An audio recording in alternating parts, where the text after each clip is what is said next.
नमस्कार साथियों, मैं अमित तिवारी स्वागत करता हूं आपका अपने इस चैनल समाधान में। हम बात कर रहे हैं निंदा की।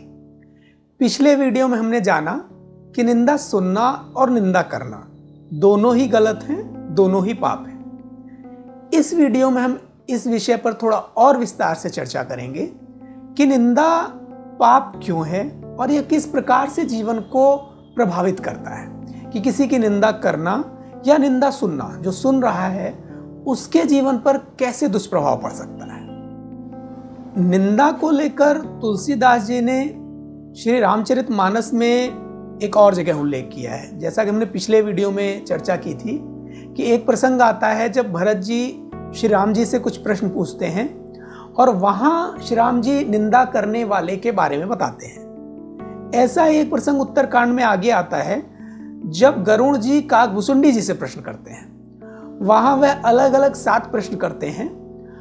उसी में से एक प्रश्न था जिसमें वह पूछते हैं, कवन पुण्य श्रुति विदित विशाला, कहूं कवन अघ परम कराला। अर्थात श्रुतियों में प्रसिद्ध सबसे महान पुण्य कौन सा है और सबसे भयंकर पाप कौन है। सभी प्रश्नों के उत्तर देते हुए आखिर में काकभुसुंडी जी इन दोनों प्रश्नों के उत्तर में कहते हैं, परम धर्म श्रुति विदित अहिंसा, पर निंदा सम अघ नगरीसा।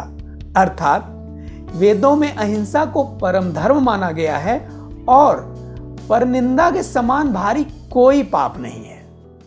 इतना ही नहीं, वह आगे इस बात की व्याख्या भी करते हैं कि किसकी निंदा से कैसा पाप लगता है और कैसा फल मिलता है।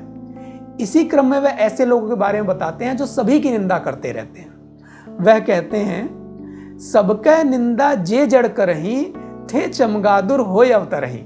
अर्थात जो मनुष्य सबकी निंदा करते हैं वे चमगादड़ होकर जन्म लेते हैं। इस प्रसंग के उल्लेख से हम ये समझ सकते हैं कि निंदा को सबसे बड़ा पाप कहा गया हुआ है। यह तो हुई आध्यात्मिक स्तर पर निंदा की बात, जिसमें हमने जाना कि निंदा कैसे हमारे पूरे मानव जन्म को ही दुष्प्रभावित कर देती है।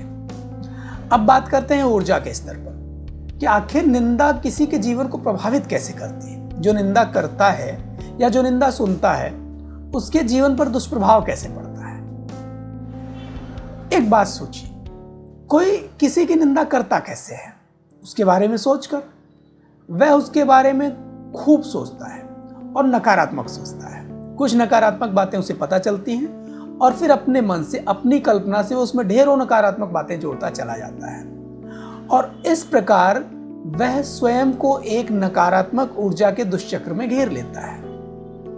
यही निंदा सुनने वाले के साथ भी होता है।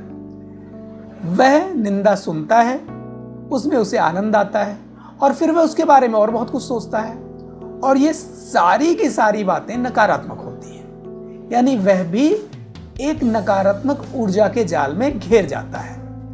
नकारात्मक ऊर्जा ही नकारात्मक परिणाम देती है। जैसा कि हमने पीछे नजर के बारे में बात करते हुए भी जाना था कि जीवन में हम जो भी देखते, सुनते और अनुभव करते हैं असल में वह ऊर्जा का ही खेल है। नकारात्मक और सकारात्मक ऊर्जा के बीच का टकराव ही हमें परिणाम देता है। जब नकारात्मक ऊर्जाएं हावी होती हैं तो नकारात्मक परिणाम मिलते हैं। यही नजर दोष में भी होता है। निंदा करने के मामले में क्या है, निंदा करने वाला स्वयं अपना शत्रु है। वह स्वयं को ही नकारात्मक ऊर्जाओं के जाल में घेर रहा है। कुछ लोगों को आपने देखा होगा जो केवल और केवल निंदा ही करते हैं। वह हर व्यक्ति की निंदा कर सकते हैं। सफल से सफल व्यक्ति की सफलता को खारिज करने का उनके पास तर्क होता है। एक और आश्चर्य की बात, वैसे ज्यादा आश्चर्य की बात नहीं है, ऐसे लोग न तो कभी बहुत सफल लोगों में गिने जाते हैं न ही बहुत अच्छे और व्यावहारिक लोगों में। कारण कि उनकी नकारात्मक ऊर्जा का जाल उनके जीवन में सकारात्मक परिणाम आने ही नहीं देता है। नकारात्मक सुनते सुनते, निंदा सुनते सुनते सुनने वाले की भी यही स्थिति हो जाती है। जीवन के सुखद संचालन के लिए सकारात्मक ऊर्जा आवश्यक है और अपने जीवन को नकारात्मक ऊर्जाओं से भर देना ही पाप है। यही पाप मिलकर ऐसे परिणाम देते हैं जिनकी किसी ने अपेक्षा नहीं की होती। आपने कुछ लोगों को देखा होगा जो कहते हैं कि यार हमने किसी का बुरा नहीं किया लेकिन फिर भी हमारे साथ अच्छा नहीं होता। असल में ऐसे लोग दो तरह से अपना बुरा कर रहे होते हैं। पहली बात, अपने बारे में यह कहते रहना कि हमारे साथ अच्छा नहीं होता, यह अपने आप में एक नकारात्मक ऊर्जा को अपने पास लाने का तरीका है। साथ ही एक चीज़ और देखिए, ऐसे लोग जब भी किसी के परिणाम की या अपने परिणाम की बात कर रहे होते हैं, वह किसी अन्य के परिणाम के बारे में भी चर्चा करते हैं, और यह चर्चा हमेशा ईर्ष्या और निंदा वाली होती है। इस प्रकार ऐसे लोग अपने आप को दोहरे नकारात्मक ऊर्जा के जाल में फंसा लेते हैं, और यही नकारात्मक ऊर्जा उनके जीवन पर नकारात्मक प्रभाव डालती है। एक बात ध्यान रखिए, नकारात्मक ऊर्जा नकारात्मक परिणाम ही देती है, इसलिए अपनी ऊर्जा को किसी के भी कारण नष्ट मत कीजिए। ऊर्जा सकारात्मक बनाए रखेंगे तो परिणाम भी सकारात्मक मिलेगा। कर्म के फल पर हमारा अधिकार भले ना हो, परंतु कर्म के फल से हम मुक्त नहीं हो सकते।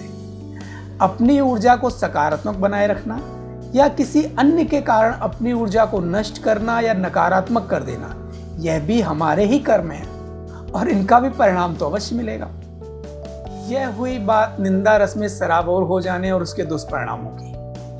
आगे भी हम ऐसे ही और विषयों पर बात करते रहेंगे और मिलकर उनके समाधान तक पहुंचते रहेंगे। तब तक आप जुड़े रहिए, देखते रहिए और पूछते रहिए, क्योंकि हर वह प्रश्न जो आपके मन में आ सकता है उसका समाधान है।